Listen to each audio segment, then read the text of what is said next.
Cool. So yeah, welcome everyone. Thanks for coming to this research notes seminar. So this is hosted by the Resources, Environment and Development Group here at the Crawford School. And it's also doubling up today as a lecture in the master's course here at the Crawford School, which is Resources, Environment and Politics in Australia. So warm welcome to the students from that class who are also joining us today. My name's Simon West. I'm a lecturer with the Reed Group. I'd like to just begin by acknowledging that we're hosting the seminar on the lands of the Ngunnawal and Ngambri peoples, and pay my respects to elders past and present, and recognise all of the work that First Nations groups are doing to care for these lands, waters and skies in this region. So today we're very privileged to welcome Professor Jacqueline Troy and Lara Troy O'Leary to join us and talk about a topic of, I think, special significance to many in this region, cultural conflict around horses in Ngarigu Country, the Snowy-Monaro region. So Jacqueline and Lara are Ngarigu women, mother and daughter, from the Snowy Mountains here in southeastern Australia. Jackie's Director of Indigenous Research at the University of Sydney and author of many fantastic works in fields spanning linguistics, history, Indigenous studies, and so on, including this book recently published, Everywhen, Australia and the Language of Deep History, which is just a fantastic book. And I encourage anyone who hasn't read it yet to get their hands on a copy, or you can borrow this one from my office. I'm glad you brought that because it's got my cousin, countrywoman's beautiful painting on the front cover. So yeah, it's fantastic. Fantastic chapter with Jackie and Lara in as well. So Jackie's also passionate about horses and is a past Snowies own endurance horse riding champion. And Lara is an undergraduate student here at the ANU, studying environment and sustainability, and supported by the Cheval Centre. So Lara's also grown up riding and competing on country as well. So Jackie and Lara, thanks so much for giving us some of your time today. It's really appreciated. Yeah, like I said, we've been reading one of your chapters this week in class, so it's really great to have you here in person to talk us through these issues. Just a couple of housekeeping items. So we'll be recording the presentation part, if that's okay with you guys, but we'll turn off the recording for the discussion part after. And the other thing is that if people joining on Zoom could just remember to keep your mics on mute during Jacqueline and Lara's presentation, that would be great.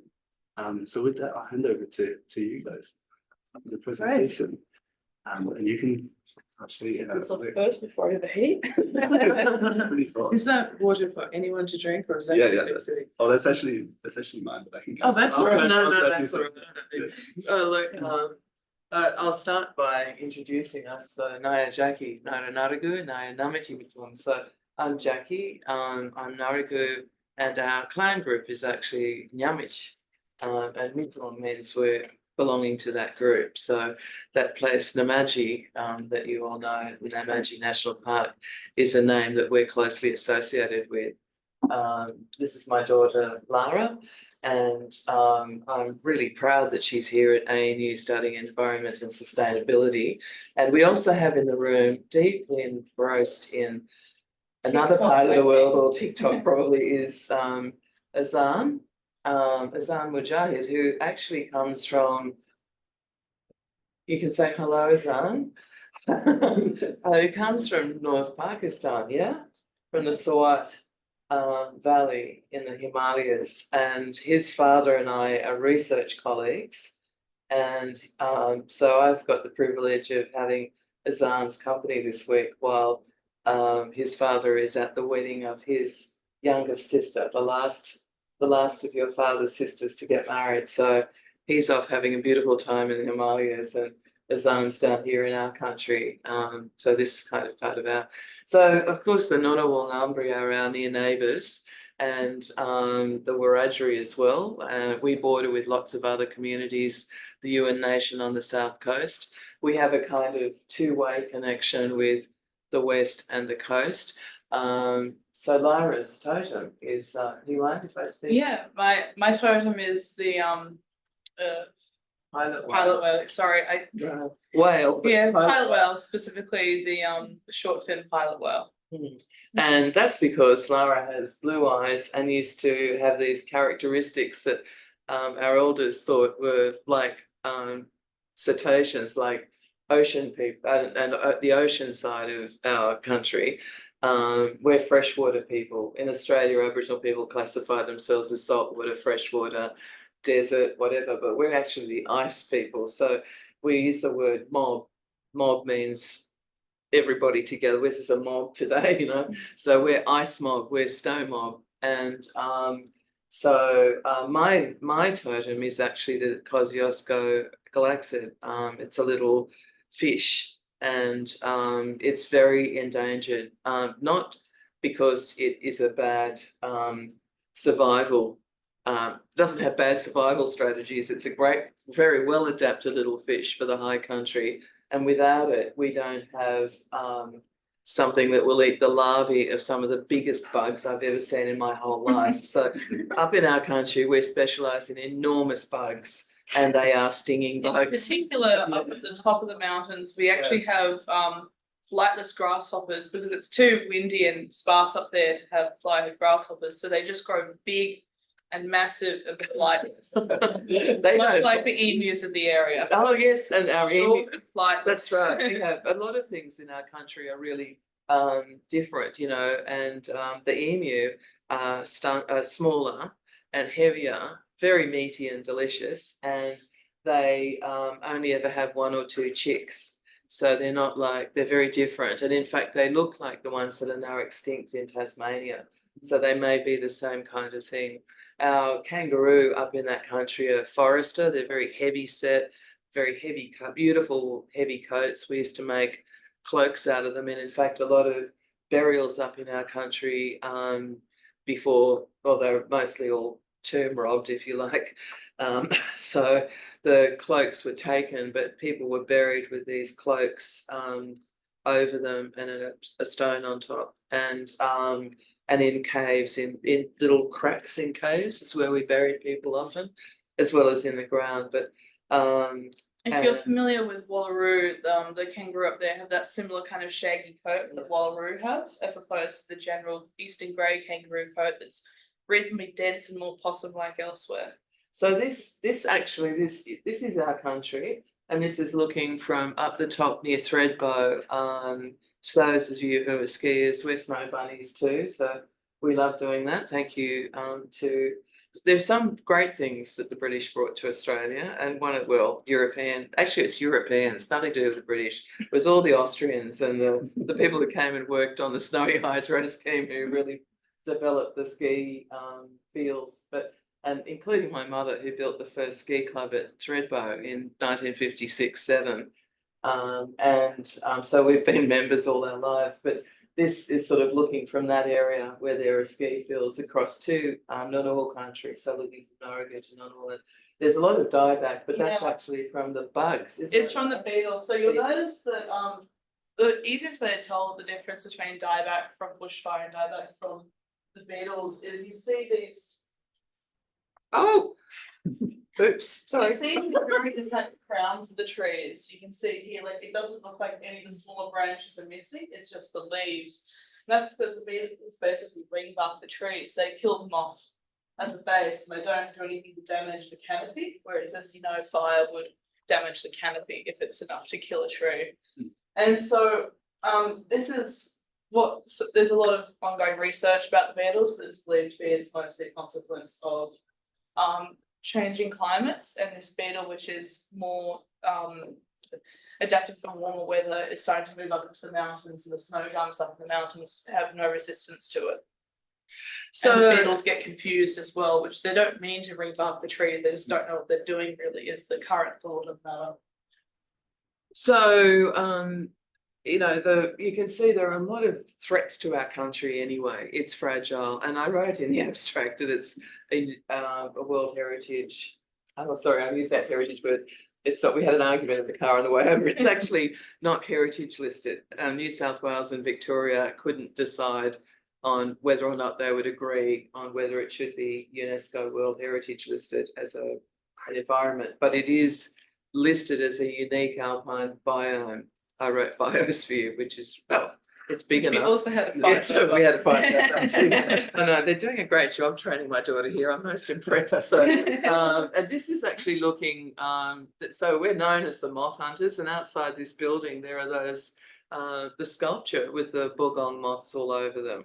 And I think a timeline of when people first who weren't our people first came into our country and changed the environment forever. So this is looking into what's called Lob's Hole, which is our core country. In fact, a little higher up, Ravine. Both those areas are being destroyed by Snowy Hydro 2, which is really terrible. I have a picture I'll show you. And the bogong is what we're known for, these great feasts we have.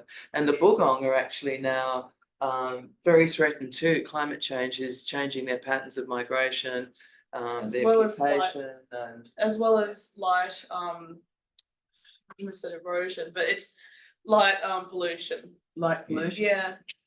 That's So, why you see them gathering around Parliament House so much, is because of all the lights and everything they've got there. They just like stick to the place, they don't know where to go. and lots of crevices to hide in, which is what they usually do with our granite rocks. So, so that beautiful place is. My mother, by the way, thinks that Kyandra is low down. Low down. So her locus that's where very high country people is sort of above 1,600 meters. So. But we weren't the highest. She also talks about how there was a group above us, the Crow people, but to our knowledge, there's no people left to identify with that group who were like the very top of Fuzzy. Yeah, that's right. There are two marriage moieties in our area. One is crow and eagle hawk. That's typical in the southeast. So that means we can marry crow and eagle hawk. Eagle hawk can marry crow. And just to clarify, by crow, people generally are referring to the ravens. There's no crows there. It's all ravens, but so this is easy, where, and this is where our country is. So it's just right on the edge of the Canberra area, but it's a very big area too. It's one of the biggest, pretty much all of the snow country, all the Alpine National Park that's on the New South Wales side. And it's worth mentioning, you'll always see people confessing what parts of what. It's a snapshot in time. It's not representative of the entire course of Indigenous history of land management and land distribution. Very well put. In fact, this is supposed to be the Great Languages Map of Australia, which it's a good indication of where languages are in social groups, community groups. But there are actually about 407 languages in Australia, and this only represents about 250. It'd be like taking a photo of Europe in like the 1820s and being like, this is what Europe is, and then refusing to elaborate and refusing to change your opinion. So as you can see, we do love our horses, and in fact, these two horses here are a good representation of the kinds of horses that formed the basis for the feral horses in the high country now that are popularly called brumbies.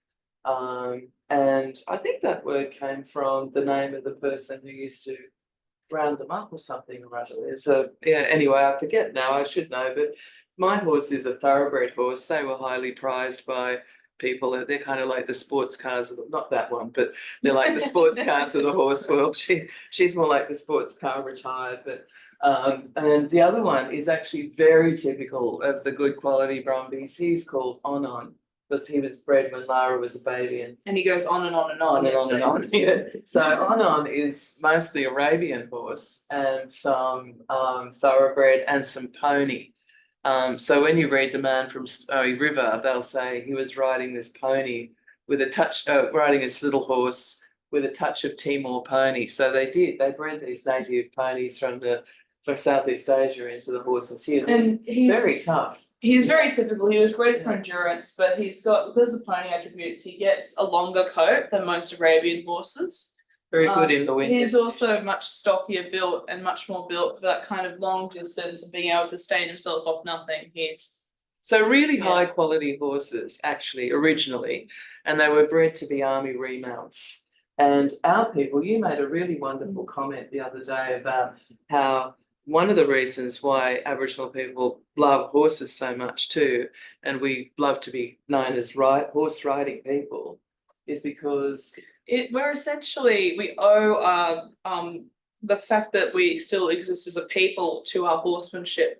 the only thing that allowed us to, for better or for worse, assimilate into Western and colonial culture is because we had this connection, we had this good horsemanship skills. All the families that are currently still alive, or most of them anyway, within our country. within Ngarigu Nation, that's Ngarigu Nation, it's fine. Are people who descended from horse people, because those are the people who were able to then integrate into colonial families who married off and stayed in the region or dispersed a little bit, but still in the general area. Without that, most of the people were killed and generally were seen as like a vermin on the landscape. But the people who had horse skills, at the very least, would be employed as, for example, nannies, or they'd be employed as horse trainers, and they'd be melded into the family. Like our own family heritages of was it great? Anyway, our ancestor Phoebe was a nanny to a white man who then got a divorce, and he had children with her in the meantime, and they ended up culturally married. And so it went from this kind of it starts off as like a type of servitude type of thing, but they move on to family, and you brought into culture as well, the non-Indigenous people. And so it's that kind of blending. So a lot of people feel very connected with horses because they are our heritage in like terms of our survival. We owe our survival to the horses of the high country to a very real degree. So that's Lara's grandmother, my mother in the middle, Uncle John Casey from Tumbarumba, and some of the other families from around the area, Linda Wilkie and so Uncle John's wife. So there's a up at Tumbarumba there are a lot of cowboys and cowgirls who are Ngarigu, and they, as Lara said, they're very much part of that pastoral industry. My own family were, they as I said, had cattle and everything right up the top. So this is us, and we're mostly Irish and English and Scottish and Aboriginal. A lot of our family on the south coast are actually Southern Indian and Aboriginal, because there were people from the Gippsland area came up, and they were people from Southern India who were expert at getting timber. So we look quite different, actually. It's very interesting, like, how do you pick? We can pick who Aboriginal people are easily, but it's hard for non-Aboriginal people who aren't familiar with us to know. But we were never particularly dark-skinned anyway. If you look at that sort of melanin map that they do of the world, Lara showed me a little while ago, didn't even know there was such a thing, but we're snow country people. So it's like my Sami friends in the north of the world. They're very fair because they don't get much sun. So Exhibit 8. Azan's family are known as being very white by the people who live in the Punjab down south, don't they? Like Adnan's people in Multan, you're considered white, and his father is blue-eyed. Because up there it's too much sunny. That's why they are going out and coming back. That's why. That's right, exactly. So they're mountain people. Yeah. That's right. And as I said, his father's blue-eyed. They're originally from the Caucasus, actually, those people. So, and while it is quite high UV up in the peaks, the mountains, people will generally congregate to valleys more than peaks, because why would you live on the top of the peak? It's windy, it's awful. You live in the valleys, so you get shaded light. So even though the days are reasonably long in Australia, you still get that shaded light. You don't get as much. Anyway, so this is the disaster zone. It is our country. Horses obviously haven't done that. That's snowy hydro. But what I wanted to raise was that there's a combination of threats to our country, and one of them is industrial development like this, and it can never be recovered. Lobbs Hole's been blasted into nothing. It doesn't really exist anymore. It will never be what it was. And they had a report that said 20,000 years of continuous occupation by our people, and they still went ahead and destroyed it. So, in fact, I was told that the archaeologist will spend years going through the amount of material she found before they can write a proper report. But in the meantime, they've destroyed the whole valley. So So this And is that's up just- very high. You can see how fragile it is. This is looking from the end of the snow, the end of the sort of tree line into the very top. That's looking at, we call it Kunamanamaji, which is Mount Kozlushko to other people. Kunamanamaji literally means snowy mountains or snowy breasts, snowy boobies.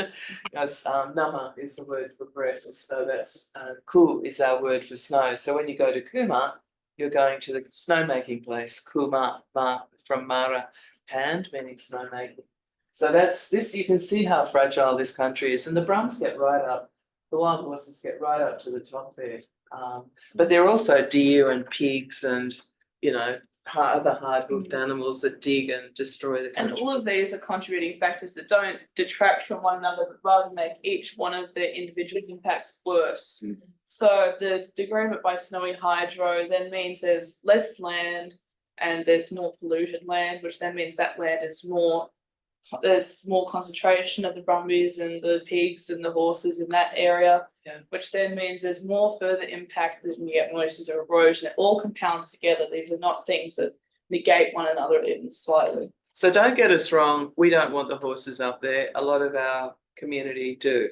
They love their horses like we do, but we don't love what the horses are doing. This is the problem.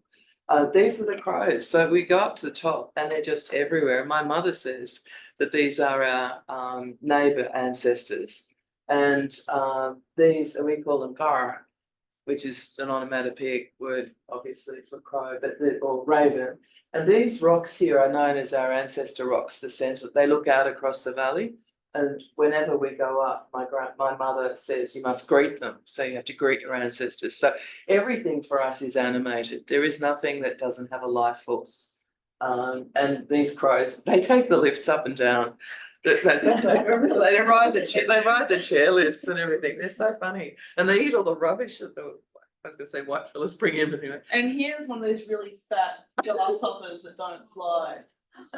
That's like. So that's my hand. So that thing's like between my fingers taking up that much space. It's about that long. So these things are very, very threatened by hoofed animals stomping all over there. So all of this is an introduction to the idea that the country itself is an animate and living part of our life, and our country is us. And so are all the animals that live in it. They're all considered to be a living, breathing creature in their own way. Like the land itself, that is. But so are the brumbies. The brumbies are also a very, very integral part to our culture, and they're seen as a part of Indigenous spirit as well.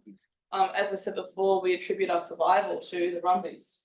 So these are our magnificent snow gums, which you'd all be familiar with. So as you're walking up into Thredbo, so we're now going to take you from Thredbo across to Long Plain, which is up near Kyandra. So this is is pretty much where the majority to my understanding, the majority of the brumbies are congregated in this long open area, Long Plain. This is mostly a grassland ecosystem, but there's also areas that you can see some orchids here. There's a lot of very extensive native orchids in the area. But not only is it grassland, you can see all the horses along here. That is not a small group of horses. And they're all in herds that are run by, say, one stallion, one senior stallion. And often what will happen is that people will release stallions up in the high country to this day, including Indigenous people, because they manage these as populations of their own breeding herds of horses. And they see it as them working the land. It's a resource. Now, of course, the issue with this is that they are harming the country. You see here mostly grassland, which they're not as damaging to. The biggest issue is that this is a good image. Yeah, that's the track there. But the part of the country that are most impactful is our bogs and fens, which are in all of these little dips. There's a lot of them, especially higher up and amongst the trees and everything. But I think the horses, they're actually sitting in a kind of. So this is what they end up turning the bog area into. Well, this is not a bog area. But what they do is they erode the banks of the bogs and they compact the sphagnum moss, which causes a great deal of impact. I was originally personally skeptical of the impact of the brumbies before I started my education here at ANU, but at the time I've really seen just how much they're impacting the environment. There was one study that very clearly laid out just the impact they're having, where they had an exclusion zone which completely excluded all animals, and then another one that excluded just brumbies and let in pigs and deer, and then the last one that was the control that had everything in it. And they found significant degradation to the area where the brumbies were allowed in compared to both the other sites, and it's really quite stark. In fact, on this trip that we did where I took these photos, this is 2019 January. No, I tell a lie. This is 2021 January, so it's fairly recent.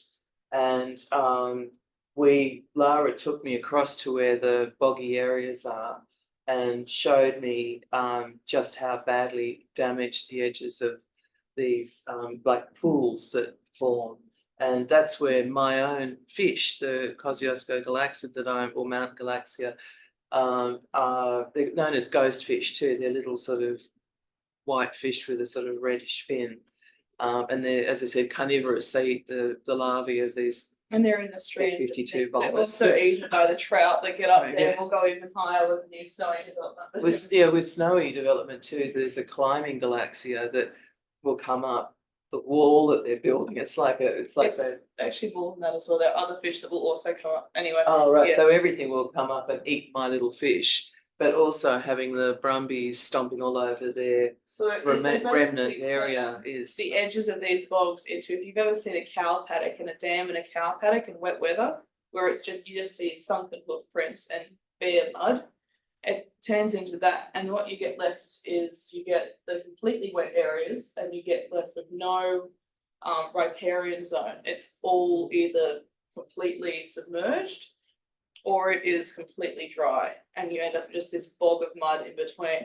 And horses will congregate to areas like that because that's nice food as well. Horses really like to eat water reeds. Our own horses love water reeds. The difference being they're in agricultural paddocks, not snow mountains.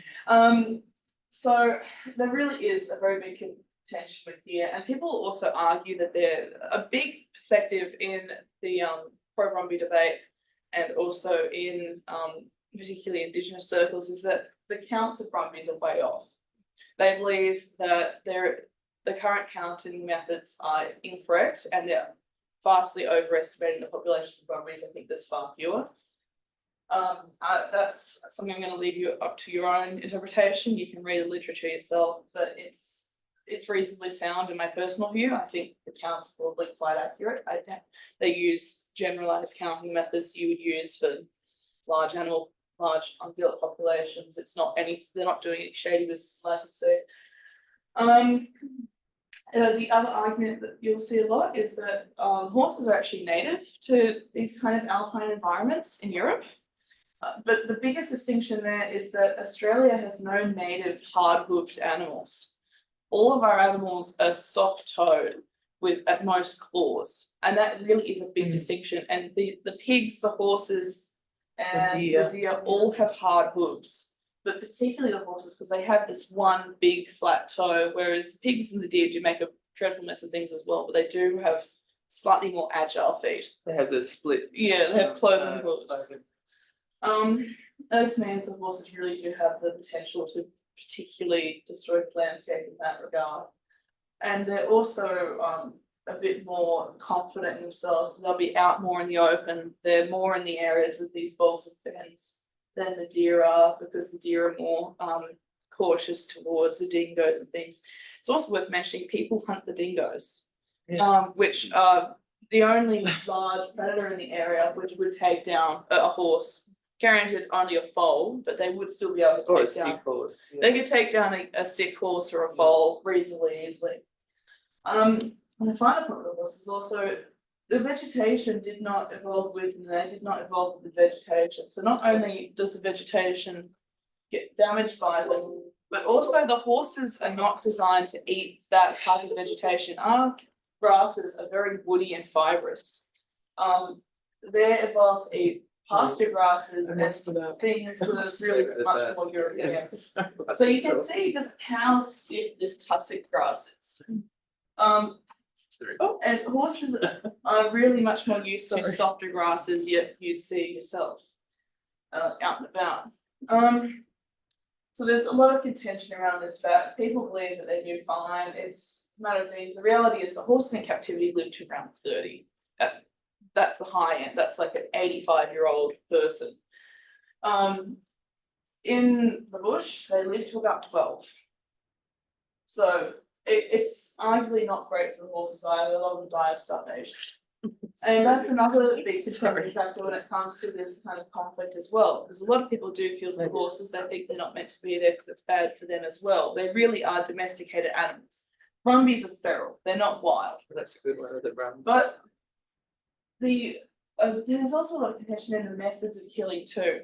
Because a lot of Indigenous people are country people, they also know a lot about shooting, and they know the reality it is very hard to shoot a horse cleanly. Horses have really quite massive shoulder blades. They're about that big, and their hearts are very well protected behind the shoulder blade. So if you hit them through the shoulder, oftentimes you'll just wound them and make them bleed to death, which is really quite a horrible ending. The only way to get a kill shot on a horse instantly is to go between the shoulder blade and what's called the wither, which is where the spine comes up at the base of the neck, and go through and down through the shoulder blade. That's a space about that big. That is tiny. And you're not going to hit something from a helicopter. Yeah, you're not going to hit that from a helicopter. The other spot is obviously straight through the brain between the eyes. Now, both of these are very hard to make these shots from a helicopter. There are studies done on suffering times and how long it takes them to die. I think these are possibly, it doesn't really account for the amount of time it takes for the ground crew to get to the animals before they start recording it, in my personal opinion. I think there's some methodology there that needs to be worked on. That being said, there's also the current population of Brumbies is so out of control. There's no reasonable other way to control their population and actually expect their numbers to decrease. So they do need to be killed, basically. They can't just be removed and rehomed, which and even ground shooting is not reducing the numbers fast enough, or to the point where the ecosystem here is not in serious threat, or even to compete with the rate at which they're reproducing. So in reality, the only way to effectively control their populations is aerial culling, but it is also a serious welfare concern in terms of how long it takes for the animals to die. Very emotive. There's a lot of argument goes on amongst Ngarigu people about,